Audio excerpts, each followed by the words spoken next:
2 বছর আগে আব্বা অসুস্থ হয়ে পড়লো, একটা মেজর স্ট্রোক করলো। এরপরে সব লন্ডভন্ড হয়ে গেল। জমানো যত টাকা ছিল কিছু দিয়ে আব্বার চিকিৎসার খরচ আস্তে আস্তে সব শেষ। এরপরে সংসারের হাল ধরলাম আমি। এই সুপার শপে একটা চাকরি করি আর 2টা টিউশনি করাই। কয়টা টাকা পাই? এটা দিয়ে এত বড় সংসার চলে? আমি জানি এগুলো জানার পর তুমি আর আমাকে ভালোবাসবো না, তাই আমি তোমার জীবন থেকে চলে যেতেছি।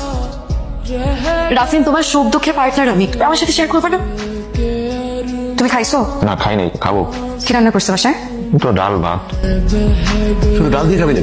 এত তরকারি আছে, তরকারি দে। আজকে শুধু ডাল দিয়ে খাই বাবা, কিছু খেতে ইচ্ছে করছে না। আজকে তো শুক্রবার, কই যাচ্ছিস তুই? টিউশনি করতে।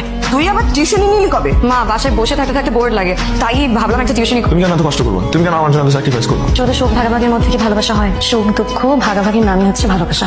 জুড়ির একটা বিয়ে আইছে। আমা, আমি ওই বুড়া বেটাকে বিয়ে করবো। তো তোমার লেখা রাজপুত বই রয়েছে, যেটা আইছে হেরে বিয়ে করো। আমার একটু চুপ করো না, একটু শান্তি মতো খাইতে দাও। আমার কষ্ট দিয়ে কোনো কথা বলবো না। আর আপনার তো কাজটা আছে কেন? কাশির ওষুধ খাওয়া নাই? ওষুধ শেষ হয়ে গেছে। হ্যালো, তুমি কি করো?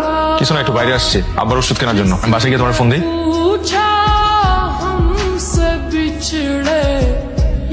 আমার সব ওষুধ তো আপনারা চাপা দিয়া ভাইকে বলাইছে। এটা আমার বাবার অসুখের ওষুধ। ঠিক আছে দেখি ভাই, আমার বাবা অসুস্থ ভাই।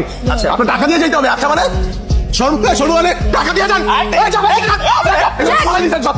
I'm really sorry, আপনার সব ওষুধ আমরা নষ্ট করেছি। আপনি কোনো টেনশন করবেন না, আমি আপনাকে সব ওষুধ কিনে দিই। আপনি আমার গাড়ি। হ্যালো হ্যালো, জি ফোনটা আমার। জি আমি না মানে জানি না, আমি কই হারাই ফেলছি। ও, আমি আপনাকে ওষুধ কিনে দিলাম। ও আপনি? ফোনটা আমার গাড়িতে রেখে গিয়েছিলেন, আমি আপনাকে অ্যাড্রেস দিয়ে দিচ্ছি। জি আপনি জি জি। কাছে